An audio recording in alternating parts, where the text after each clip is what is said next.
I used to think being bold was being loud or brash. That's not who I was. I used to think it meant being fearless. Parachuting out of an airplane, being a daredevil, that was never going to happen. But I wanted to be bold, and I faked it. What did that look like? Not very pretty. I would stand up in a meeting and try and talk louder.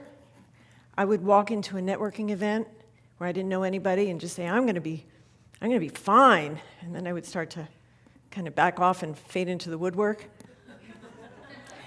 I got myself an opportunity to speak at a big conference before I had any experience.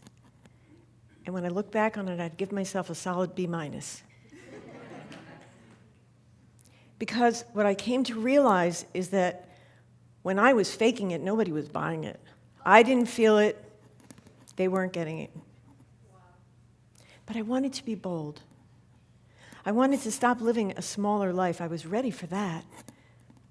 Do you want to be bold? Oh, yeah.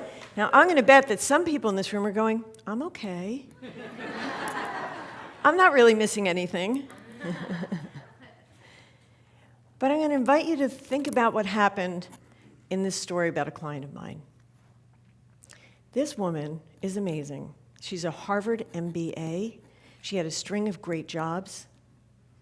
But the last job she had before we met was a huge hit to her confidence. And she wanted to find her mojo again. She wanted to connect to who she really was, connect to her power. She felt like she lost it. So we started doing our work together. We started talking about what lit her up, activating her creativity, which we're going to get to in a few minutes. She started to begin to connect to what she really, really wanted, and started to have a vision, and started to believe in herself again. And in spite of having, I think I'm having hearing problems, right? In spite of having some really juicy job offers, she realized what she wanted to do was to start her own consulting practice in her industry. And she did it. And in the last 4 years, she's actually remade her industry. She's on stages now. She's in the press all the time. She's working with clients that she never even dreamed were possible because she found her bold voice. She connected to what she really wanted. And that's a pretty amazing story, and it's not the only one I could share with you. So that's why I believe in the power of boldness. And what boldness really is, it's a completely personal set of beliefs and understandings about what's bold for you. What's your bold? What's your bold? It's not a standard definition. And the gateway to all of that is activating creativity. Now, I'm going to bet lots of people in this room are going, I'm not creative. People tell me that all the time. They meet me, they know what I do, and they go, oh, no, I'm not creative. I'm going to tell you the truth. We all came into the world filled with creativity. I'm going to tell you again, there's tons of creativity in you right now that's waiting to be activated, waiting to filter up and light you up. So you might be wondering, but I'm not one of those famous authors or dancers or actors. What am I going to do? What you can do is there's two ways to think about this. The first way is to expressively activate creativity. So what are you feeling? If you're feeling excited, nervous, anticipation, love, whatever that emotion is, can be fuel for you to do something expressive. And that expressive thing doesn't mean picking up a paintbrush. It can mean digging in your garden. It can mean cooking with abandon. It could be building in a workshop. Heck, you can sing in the shower or crank up music and dance to your heart's delight all by yourself. All of that connects you to your intuition, connects you to your heart. You start having more ideas. You start knowing what really matters to you and feeling it. That's genuine. That's beautiful. The other part about creativity that I never knew much about, and I'm going to bet most of you have never heard this, is that you can activate your mindset. You can believe that you're a creator. And when you do that, you can actually create every choice, every decision, every next move of your day, every single day. That's another huge way to create in your life and to connect to your heart and to express yourself and to show up in a bolder way that's truly authentic. That's you. It's not anybody else's definition of what boldness looks like. So you might be wondering how I figured all this out. And I stumbled on it. I wasn't really looking for this. I owned a design firm, a marketing communication design firm, for 27 years. And when I got to the point where I realized that it really wasn't lighting me up anymore, I thought I would sell that business. Now there I was, an award-winning designer. And I loved designing for my clients because I could design to solve your problem. That was fun. What I came to face the fact of is that I was completely blocked creatively for myself. I had a Bachelor of Fine Arts degree. I couldn't paint, I couldn't draw, I couldn't express myself unless it was to solve somebody else's problem. And I decided I wanted to figure out what that was about. And I took a 2-year deep dive into studying the mysteries of creativity. And boy, did I learn. It was so exciting. It opened up a whole new world to me. And that's what brought me to doing what I do now. Working with great women and some men who want to find that piece of themselves, who want to open up that possibility, open their lives up to what do they want to create? What's the future that's going to bring them joy? What's the opportunity that's waiting for them that they've never dared to consider before?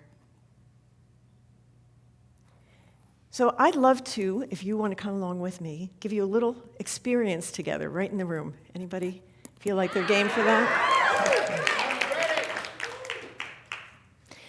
In my book, there should be a clicker here. Let's see. I don't know which, does it matter which button? Oh, there it is. In my book, thank you, Mira. Live Big, a Manifesto for a Creative Life.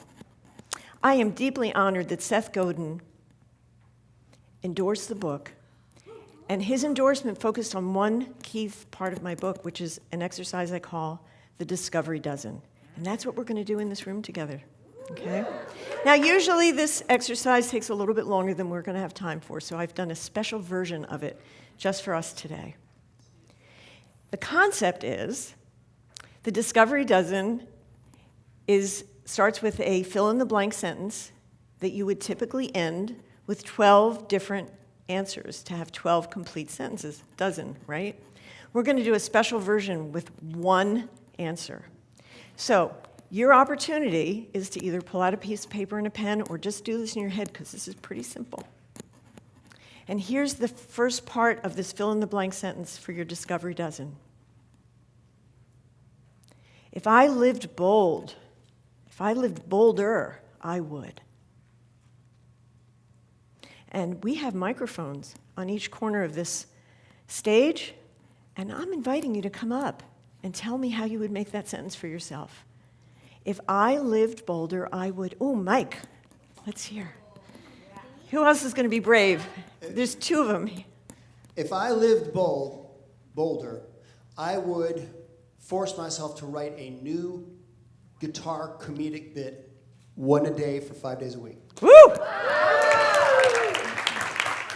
Susan. If I lived bolder, I'd jump out of a plane. You what?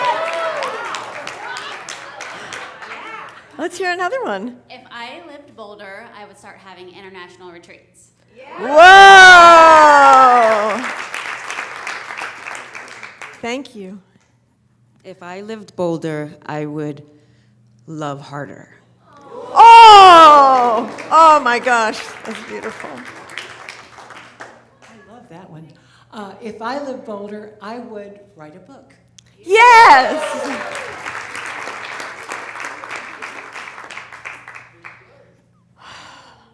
Cheryl. Oh, Kelly. Do it at the same time. If I lived Boulder, I would publish the 2 finished books that are in my G drive right now.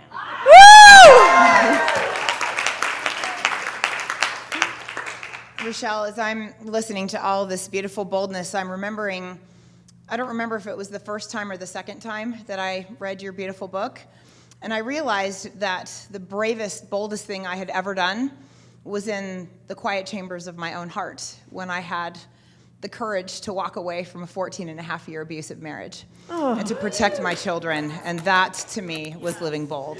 Oh, God.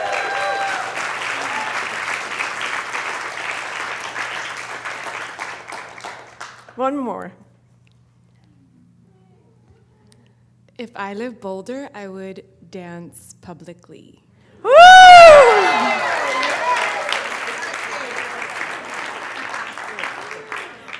Well, first of all, I just want to thank all the brave people who shared those beautiful, beautiful expressions of boldness in their heart. All of that is possible.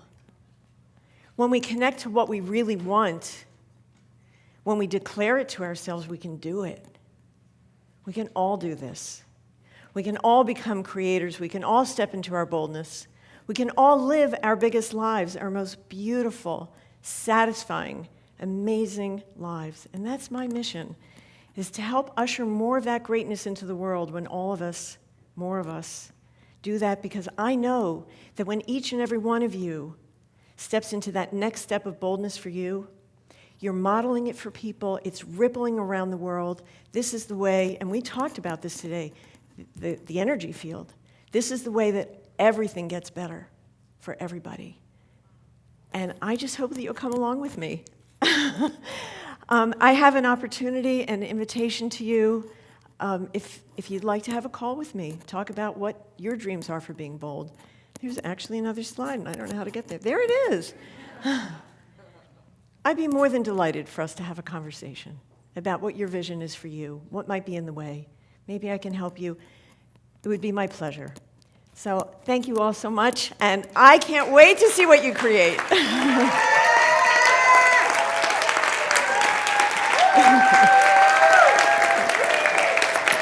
Thank you.